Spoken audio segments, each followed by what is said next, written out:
All right, YouTube, how you doing? Welcome back to the channel. It is Tuesday, August 13th. We got a full MLB slate to dive into in today's video. Like we always do, we're going to go through each and every one of these games. I'm going to give you my lean on the side. I'll give you my lean on the total. We'll talk about any other plays like player props that we like in the game as well. But as always, guys, all of my final plays, if you do want to fade me or ride with me, all those plays are going to be in the pinned comment. In terms of yesterday, we managed to scrounge out, is that the right word? Scrounge out a 2-1 night. So Astros, Rays, Nerfy, that does not cash, and we are just so dry on Nerfies right now. We probably should put like an X to them. Like, let's stop taking Nerfies for the time being, but you know what?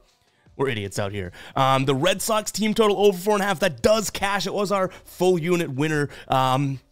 They had to go to extra innings, and they did end up cashing in the extra innings, but wow, that easily could have been a loss. And at least our Smurfy parlay, if you don't know what the Smurfy parlay is, it's a term I came up with. We take multiple games, and instead of doing the Nerfy, we do under 1.5 runs in the first inning. That was a 3-team parlay yesterday that cashed for plus 107 odds.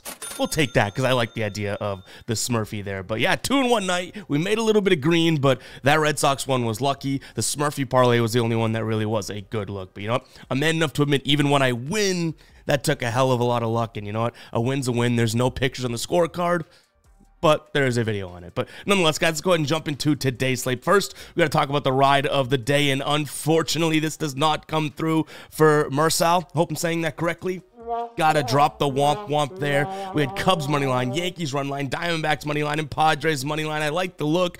Looked like some good spots, and then I guess the biggest blemish on there would be the Yankees getting smoked by the White Sox. So unfortunately, the ride of the day does not come through. I don't mind it, but guys, go ahead and use that hashtag ride of the day in the comments. If you don't know what it is, we jump on board with someone in the comments each and every day. And then I give a shout out to that person in the next video, win or loss. If you win, we continue to ride with your play. If you lose, we got to drop the womp from the soundboard on you, and we got to talk about it. But get those ride of the days in there. I'm feeling a player prop today, so I'm going to say whatever player prop has the most likes down in the comments, we're going to jump on board with. Still, if you like, you know, other plays like some money lines or parlays, drop those ride of the days in there because so many people benefit from seeing where other people are betting. So don't just say, okay, player prop only. No, just I'm thinking I'm going to lean towards a player prop today. Maybe that's a little bit of a hint, but I still want your best plays down in the comments. So use that hashtag ride of the day.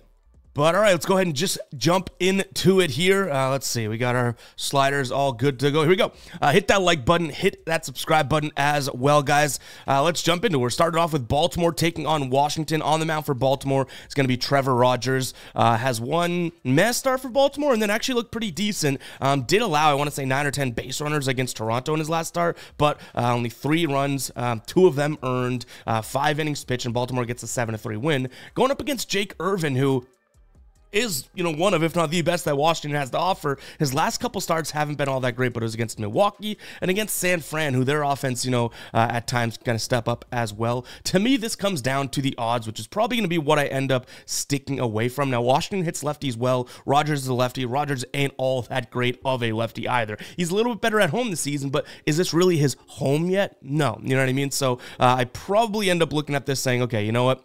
Jake Irvin's a better pitcher. He hasn't been all that great. Baltimore's the better offense, but for the price tag, minus 175 for a Baltimore team is not exactly what I want to play. Now, you could say that this team, their offense is back, right? But then they lose, what was it, 2-1 a couple days ago. So all of a sudden, it's like, are they back, or was that just kind of a fad for 3 or 4 games against Toronto and then the first 2 against the Rays? Washington, on the other hand, has been scoring, you know, 4 runs as a floor. I know they have a 3 in there recently, but to me, it's like if you can get Washington to at least contribute and kind of compete in this game, a plus 150 price tag is probably where I lean. Now, I tell you guys all the time with these high, you know, plus money plays, like, do I have the cojones to get to the counter and place them? Sometimes we do, sometimes we don't. That's just the spot that I would lean as of right now. In terms of the total, it's sitting at 9. The only way that I think the Nationals win this one is if they win, like, you know, 5-3 or 5-4. The Baltimore Orioles, who knows? Maybe their offense is back. Maybe they get to Jake Irvin and they go out there and drop a bunch of runs on him. So I'll lean towards, I guess because it correlates to what I like on the money line, the under, but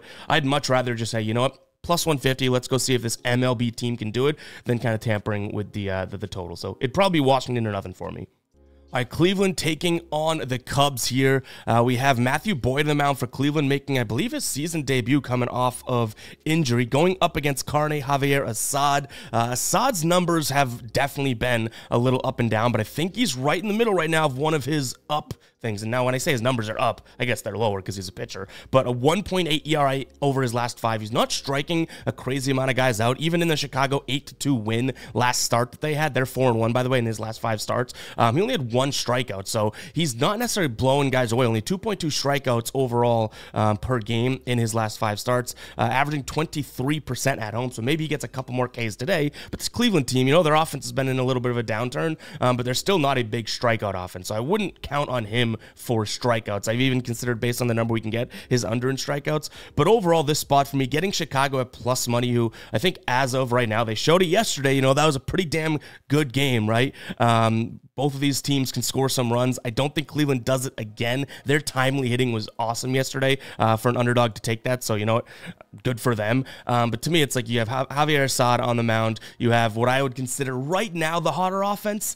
And you have, I guess, you know, not even really that far-fetched to say, a comparable bullpen. Though I don't think anyone compares to Cleveland, you do have a decent bullpen as of right now in the Cubs. And Cleveland's bullpen, pretty damn taxed in terms of what guys have gone. The Cubs pretty rested. So give me the Cubs here for plus money. Hate to make the first 2 plays about sort of the price, but yeah, if you're giving me a team that I think has, you know, 50-50 shot or even more than a 50-50 shot, and you're going to put a plus number next to them, probably going to lean in that direction. The total sitting at 8.5. And like I said, Assad's not necessarily keeping guys off base or striking them out. So if Cleveland goes out there and puts some runs up, and I don't think they put up 9 again, but if they can put some runs up, I'm expecting the Cubs to be able to get to Boyd and then hopefully a taxed Cleveland bullpen, even though they're one of the, if not the best in the league. I'm going to lean towards the over here. All right, Detroit taking on Seattle. We have Kirby going up against Tariq Skubal. I believe it's Kirby, right? Yeah, George Kirby up against Tariq Skubal. 2 kind of offenses. Seattle does not hit lefties that well. Detroit's offense, not all that great in general, doesn't hit righties all that well. So very excited to see how this one plays out. You do have Tariq Skubal on the mound for what I would say are pretty good odds. Like I tell you guys that all the time, right? You know, whether or not, you know, we're paying minus 122 or plus 100 or something like that. I think you can actually get Tigers. I want to say it's moving the opposite direction at like minus 108 right now. I think FanDuel added that. Can fact check that. Yeah, minus 108. Like, are we passing up on Skubal at near even odds right now? Potentially, but at the same time, you have a really good George Kirby. You have a really good Seattle. I mean, they've won 4 straight, right? So that's good for them. But to me, I do still think that this is a spot in which, you know, I want to take what I consider the best pitcher in the league, in the AL at least, right now at minus 108 odds. I'm going to lean towards Detroit, but this is obviously one where you can say, hey, Kirby could pitch better against the Tigers, right? Both offenses not all that great, both decent bullpens as well. I'd kind of give the recent nod, I'd say, to Seattle, but overall, I'm not really trying to knock Detroit's like based on some of the other teams in the league. You know what I mean? So give me Seattle, I guess, in a sense. I wanted to take. Give me Detroit. Skubal. All right, Skubal. I'm probably not going to bet this because I can't even make up my mind as we have this. In my notes, I have Detroit because it's Skubal at this number. But the more you look at Seattle, the better they're playing, and it's Kirby. You can easily make an argument to take Seattle with a plus money. So you know what? Apologies for the meltdown. I'll stick with my gut. I don't want to switch up and then kick myself for it, but I don't know if I'm going to be able to bet this one just because I could see such a strong lane for both teams. Now, the answer to the total is probably obvious. Now, that number is down at 7. Both of these guys are studs, sub 3.5 ERAs. Skubal's is down at 2.5, which is amazing. George Kirby does have some control issues on the road, but still overall, like, barely walks anyone, strikes out plenty, I guess, pitches to contact plenty as well. So I don't expect there to be a lot of runs in this game, as Vegas wouldn't. I just don't know if I could take an under 7. I'd much rather, right now it's juicy, minus 150, probably a little too juicy for a lot of people to take, but under 4.5 in the first 5. We're trusting the starters and rolling with that. That could be something that I bet, because then I'm trusting both teams, which is clearly why I just did a 180 and spun my head around. You know what I mean? Like, because both these guys are good pitchers, and neither one of the offenses is all that great. So maybe we just say, screw it. Let's back both guys. Go first 5 under, right? 4.5 right now. Minus 150 on DK. Pretty damn juice, though. That's tough. Maybe that's a parlay piece, something like that, so we can get to better odds. Not sure. And if you're thinking what I'm thinking right now, then yeah, you're right. I was like, what did I just do? Because that is so, it's tough when you have 2 good pitchers like this. So if I confused anyone, just know that I'm probably more confused, and you probably have a couple more IQ points than me anyways. All right, Hunter Green and the Reds taking on Eric Fetty and the Cards here in this one. St. Louis has lost 3 of their last 4. The Reds won yesterday, and they won the game before that against Milwaukee. They've won 6 of their last 10 here. Hunter Green, like I said, is on the bump. They've won 4 of his last 5 starts. 3 of those starts in his last 5, he allowed 0 runs. 1 of them, he allowed 1 run. And then his most recent start against Miami, 6 innings pitched, 3 earned runs, 5 Ks, and 2 walks. So Hunter Green definitely looking pretty good right now. And St. Louis against righties, I don't love all that much. And if we jump into my dashboard here, by the way, guys, you want to become a channel member, you get access to research tools like this. We put a lot of time in this. $2.99 a month. Just become a channel member. Link in the description, and there should be a join button right on the YouTube platform. But I always look at this. When I see Hunter Green on the mound, he's going to throw a ton of fastballs, right? Well, St. Louis doesn't hit the fastball all that well. Even a splitter he'll mix in, they don't hit that all that well. And even their best pitch out of what he throws, right, the slider at 18th and runs above average, guess what? Give me the Reds in this spot here, because the pitches that he's going to throw, and he's a pitcher that's on fire to some degree, right? Pitching well, they shouldn't be able to hit all that tremendously. So I like his spot here. He's 107 plate appearances against this current Cardinals roster. So not the team, but the guys on the roster.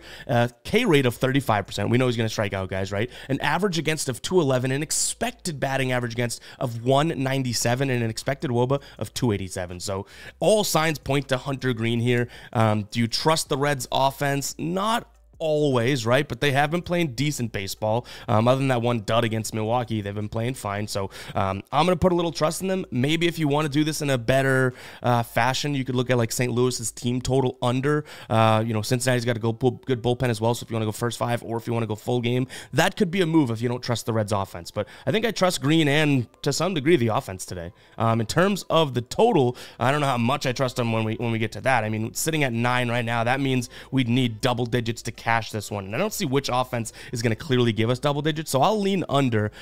So I'm thinking this is probably like a 5-3, 4-3 type of a game, maybe at maximum. But I'd like the Reds to score as many runs as possible if I end up betting them, right? All right, guys, real quick, before we do jump into the rest of the games, I want to talk to you about Taco Tuesday over on Prize Picks, guys. They have this new offering. It's been around for a couple weeks, so I guess it's not all that new, but instead of the deposit match like a lot of other sites out there, I really respect Prize Picks' new offering. Just place a $5 entry as a first-time user, right? You get $50 instantly in your account. I have a link in the pinned comment. It's going to auto-apply the code. You'll get the discounted plays. If you don't know what Taco Tuesday is, they take multiple squares throughout the day and discount them, so we have a better chance of hitting, right, in your slips. But yeah, Prize Picks. Play 5, get 50 instantly, literally no strings attached. It's an absolute no-brainer. If you're not on Prize Picks yet, go ahead and check it out. We'll definitely be utilizing some taco entries today. So yeah, check out that link in the pinned comment. Again, you can download and use code GuyBoston when depositing and signing up, or you could just use the link in the pinned comment. It's going to do all of that for you. Let's go ahead and jump back into the rest of these games.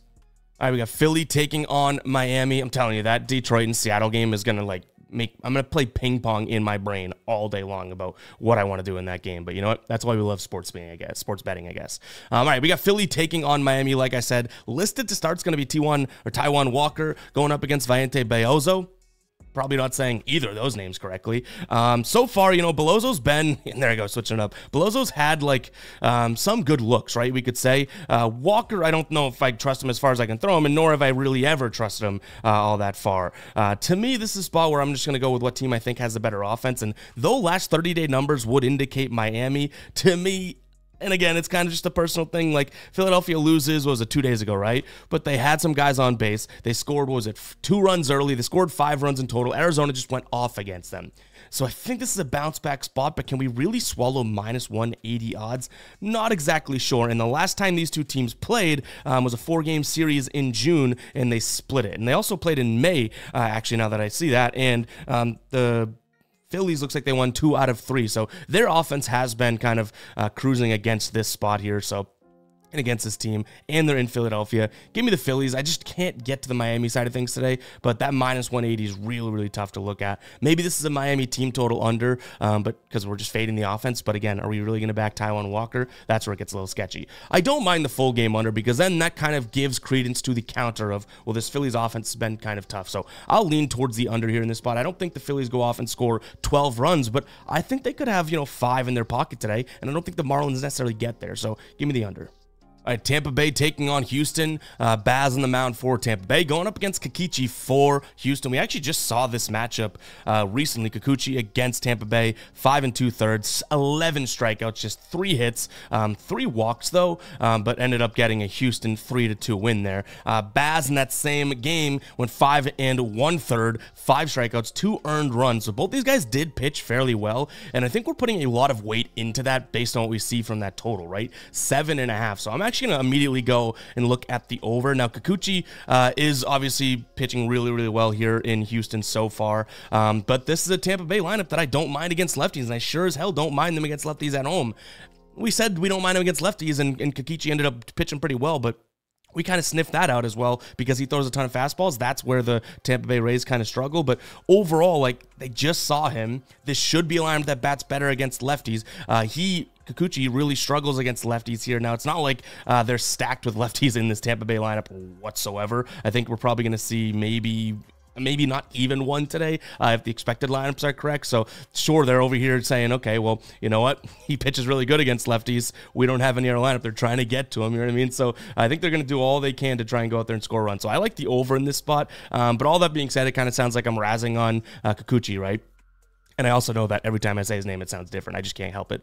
I also think that he is far better than Baz here in this spot. And Houston's lineup, you definitely just don't want to get them sweeping the Red Sox, right? And scoring, was it 8, 6, 10 runs or something, is going to put them into a little bit of a catapult here, because then they go and score 6 runs yesterday. If this lineup ever starts to get going, I don't really care about their last 30, last 14, last 60-day numbers, anything like that. This lineup has so many bats in it that the minute they get going, they could be a freight train, and I don't really want to have Shane Baz be the guy to stop this train, right? So I'm going to lean towards Houston in the spot. I like the over. I don't mind Houston's team total over either, but watch this be like a 5-1 win for Houston, and tomorrow I'm like, yeah, or excuse me, 5-1 win for Tampa Bay. And tomorrow I'm like, yeah, we're pretty right about that one. But no, Houston, team total over, as well as the full game over. I just think that this is a spot in which Kikuchi, yes, could struggle a little bit more than he did, but I think this Houston offense is kind of cruising. So even if they do get to Kikuchi, I still like Houston's team total. And I still like them on the money line. I think they score more runs. All right, Red Sox taking on Texas. We saw it yesterday. That was a good game to stay up for, I guess, because the Red Sox ended up hitting their team total over in extras, which I love to see. Like, I was like hoping for extra innings once it was 3-3, bottom of the ninth, the Red Sox, and then all of a sudden Texas scores 1, and I was like, let's go. The Red Sox just win the game. They have to score 5 runs now. They cash it. We got lucky, but they cash it. Jose Urena on the mound for Texas, going up against Cutter Crawford here in this spot. I think the Red Sox have the better pitcher. I think Cutter Crawford is kind of due, in a sense, to look pretty good. He hasn't in a while, and he just got shelled by Texas, so hopefully he kind of bounces back here. But Urena also did not look all that great against Texas, you know what I mean? So regardless of Cutter Crawford's due, or that's just me betting on something that isn't even tangible, right? We still have seen Urena get crushed by the Red Sox recently. He throws the sinker, Red Sox #1 in the league when it comes to hitting the sinker in the last 30 days. He throws the slider, Red Sox #4 hitting the slider. He throws the fastball, Red Sox #2, and then the changeup 28th. But he's only going to throw the changeup 18% of the time. So I think this could be a decent spot. Cutter Crawford just needs to be on, obviously, because this Texas lineup definitely has some bats in it. But as a whole, you know, you get through the first beginning part of that lineup, you can kind of coast until they come back around in a sense. So give me the Red Sox on the money line here. Maybe Red Sox first 5 run line, or we just say screw it, Red Sox team total over, so we don't have to worry about Cutter Crawford. But Red Sox, some way, shape, or form, we saw them kind of grit it out yesterday. They will not have Duran again because of the slur he used. So I think he's suspended again for this game, but you know what, still, I think that they can make do without him. So give me the Red Sox as well as their team total over. I don't know if I trust Texas enough, because again, I'm kind of banking on a good Cutter Crawford day. I don't know if I trust them enough to carry their weight in the 10, so I'd probably stick to the Red Sox team total over. All right, Mets taking on Oakland. In terms of pitching, we have Ross Stripling, I cannot speak today, listed to go for Oakland. Paul Blackburn against his old squad here. Mets -148 odds, and it's already moved in the graphic, and it's already moved to the -160 territory. So this is moving hard in Mets. If you can get it in the -140s, I really don't mind that. I don't think that the A's continue to do what they're doing, even though I've been I've been Team A, you know what I mean? Like, and they've won 4 of their last 6 games here, but I just don't love their matchup against a guy that used to play for. And the way that they're winning, to me, it's almost fluky. They have a huge game 2 days ago or yesterday against Toronto, 8-4 win, right? The game before they won 1-0, so nothing is consistent as of right now. Now, you could say the Mets are consistent, if anything, right now. They scored one total run in that series against Seattle, and they lost by a combined score of 22-1 through the 3 games. So, to me, that is like a let's freaking get fired up and play some baseball, for Christ's sakes, where some people might be thinking, oh my God, they're in the dumps, but they're playing the A's at home here in New York. So to me, it's like, what better spot to kind of bounce back, right? So if you can get them for the -148 price tag, I don't mind Mets on the money line because, again, this couldn't be a better spot for them to say, okay, let's go home. We have a day off. We're playing a team that's not all that great. Let's get a win because we need a win bad. We need to score some runs bad. In terms of the total, I don't know if I'm ready to go that far and say that they score a bunch of runs, right? I just think they score more than the A's today, so I'll lean towards the under. I think it's a 4-3 game. Just want to see if Blackburn can pitch okay, right? Like, that's what it's going to come down to, because if this A's offense, maybe I'm wrong about the inconsistency. Maybe the outlier was the 1-0 game, right? If this A's offense is getting going, like, I don't know if that's the man that they have in charge to stop them, but you know what? Maybe he steps up against his old squad.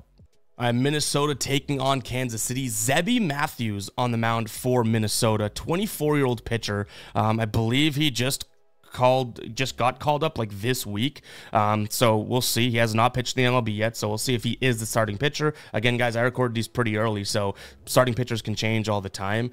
Not all the time, but they do definitely change. Going up against who's listed is Seth Lugo, so advantage pitcher for KC here, right? Like, you can't really deny that. But that being said, like, what I saw in Minnesota's offense back at home yesterday was pretty damn impressive. Seth Lugo, though, against them in his, I guess, against the current roster in his career, isn't all that great either. 67 plate appearances against, an average against of 274, an expected batting average against of 291, a slugging of 485, and an xWOB of 360. So to me, I don't think that I want to roll with a team like Minnesota with a new pitcher on the mound for -115. But throughout the day, if these odds start to move, you know, kind of in favor of Kansas City, and we get a plus number for Minnesota, I might decide to back that offense again, because I think you're going to get a good offense, and you're probably getting some nice value just based on the pitcher name, right? Like, Zebby Matthews may stink, but what if Minnesota scores a bunch of runs? So I think that's how I watch it. If these odds stay where they are, and I hate to be kind of in the middle again, but if these odds stay where they are, you have the Royals, who are also a good offense with, in theory, a really good pitcher on the mound, even though he's had his shaky spots.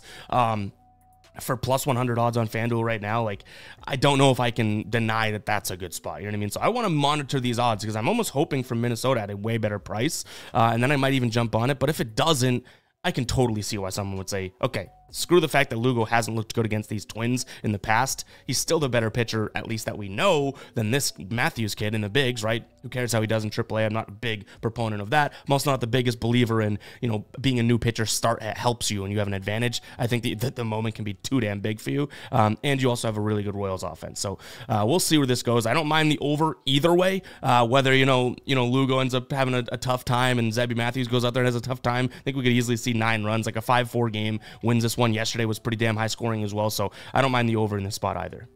White Sox taking on the Yanks. This is probably pretty embarrassing for the Yankees yesterday. And you know what? Though I do think that they bounced back today, obviously the odds would indicate that the books think that as well. Cannon on the mound up against Nestor Cortes. Nestor Cortes has been kind of booty on the road this season. So there's an angle if you want to take a plus 240 flyer. But wouldn't that be something if the White Sox can't string together multiple wins and then they just go back-to-back against one of the best offenses in the league? Like, I think the White Sox might have scored enough runs for their next 30 days with 12 yesterday. So I go Yankees money line, but it'd be some sort of a parlay. In terms of, I guess, a total pick here, Yankees team total over. I really don't want to trust Nestor Cortes, but at the same time, it's like the White Sox could score 2 runs against me pitching with my foot. So it's like, I don't really think that they're going to go out there and score a bunch of runs again. So Yankees team total over 4.5 probably is the only thing that I'd look at here. All right, Milwaukee taking on the Dodgers. Now we have Colin Reyes starting for Milwaukee. Going up against Gavin Stone here. The Dodgers offense, say they look good, right? Mookie comes back as well.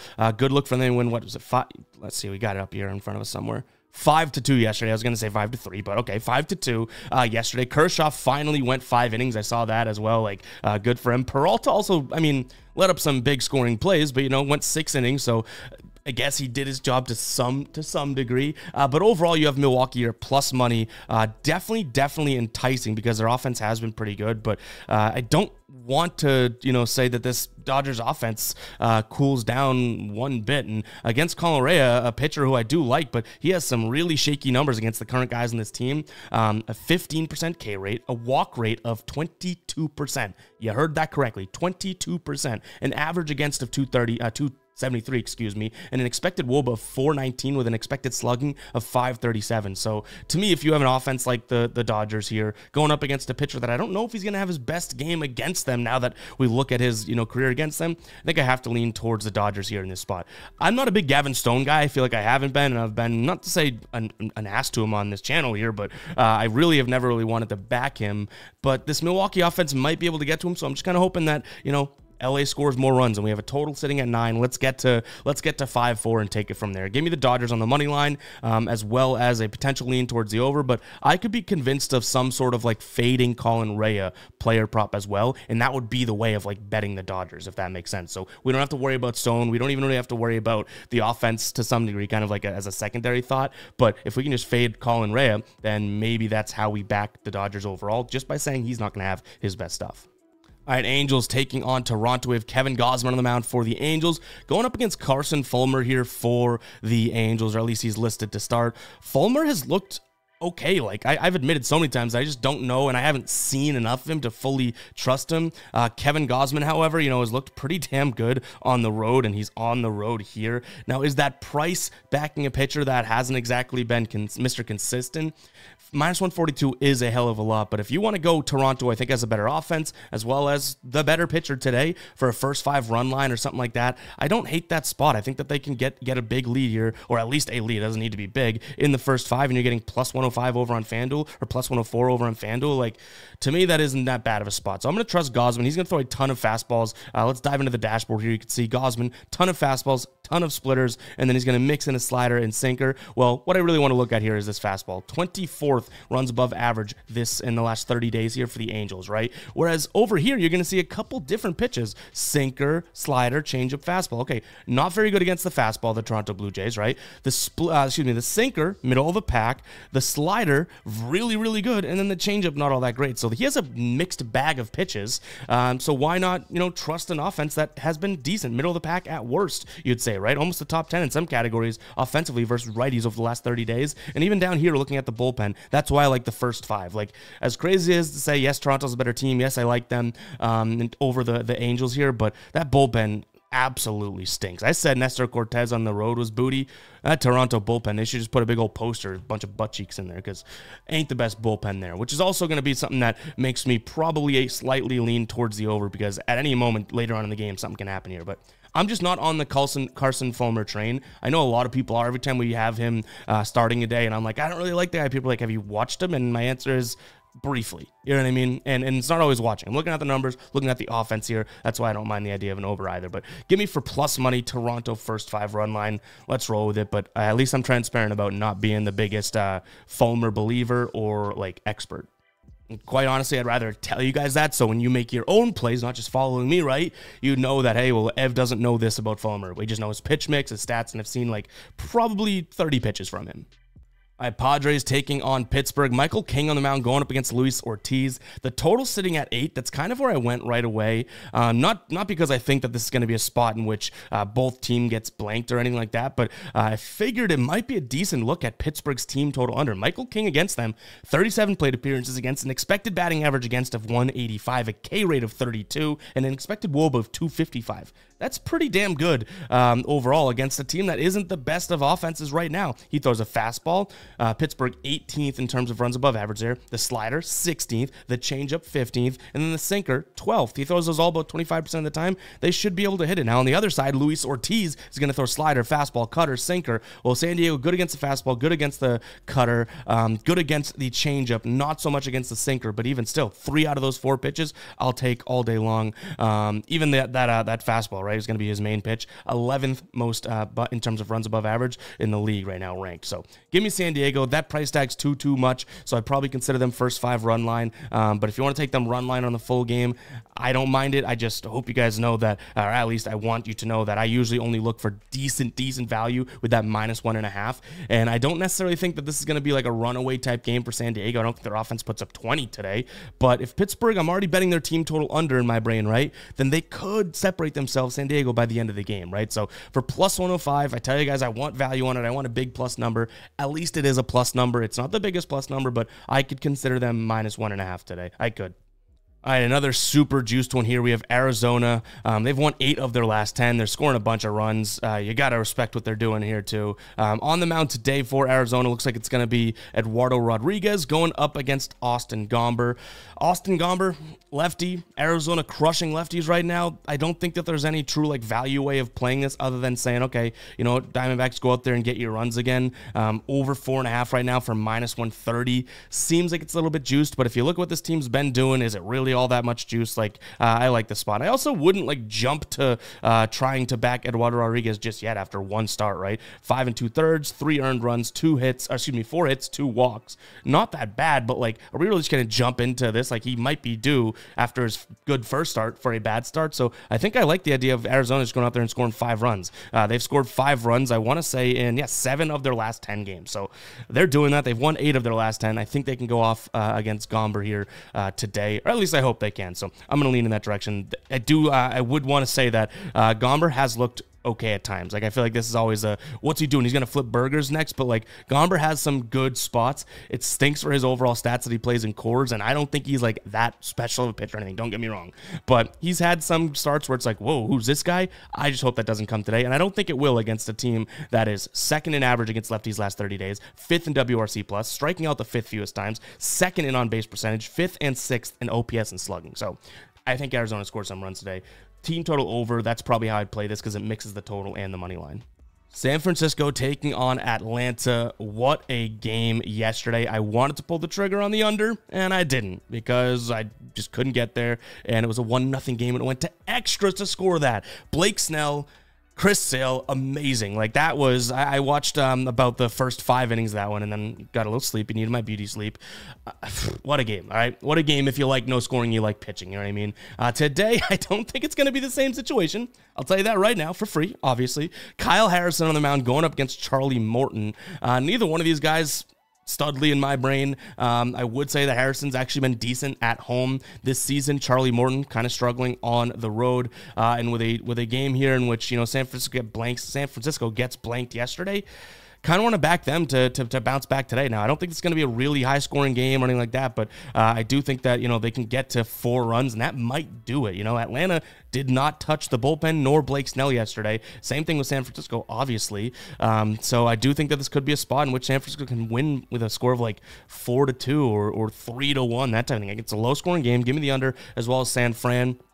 Probably rather San Francisco than I would the under, just due to the fact that, you know, what if both of these teams, especially Atlanta, has some bats in there that can kind of change a game with one swing. But overall, I think that San Francisco may have a better spot here when Kyle Harrison's going to throw pretty much 75% plus fastballs. Atlanta struggles against the fastball right now. They struggle against lefties. They did just see a lefty yesterday. That's clearly something worth noting. But overall, like, this is a spot for a bounce back. Do I bet it myself? Not sure. We just saw yesterday one of the better baseball games, again, if you like pitching, all year long. So do teams bounce back, or do they kind of stay in that dormant state of, wow, we're not able to score? We shall see. But give me the under as well as San Francisco. And guys, it's going to wrap it up for today's show. Hopefully you did enjoy. If you made it this far into the video, go ahead and comment 33. You made it to the end of the video. Appreciate all the non-guppies out there. People ask what are guppies all the time. And I mean, at some point we just started calling them guppies, the haters on the channel. So nothing like special or anything like, I guess it is special if you're not a guppy, right? But we like to do these little numbers at the end of the videos. Some of you guys have heard this 10 times before, maybe 100, but I like to see who's sticking around. I'm learning all the usernames. We're building a freaking awesome community here. But I always know when someone's like, what's 33 mean? Everyone's commenting that. It's like, well, you just didn't watch the full video. You're not a full-fledged guppy, but you didn't watch the full video. Appreciate everyone tuning in, guys. I mean that, and I'll catch you guys in the next one, all right? Peace out.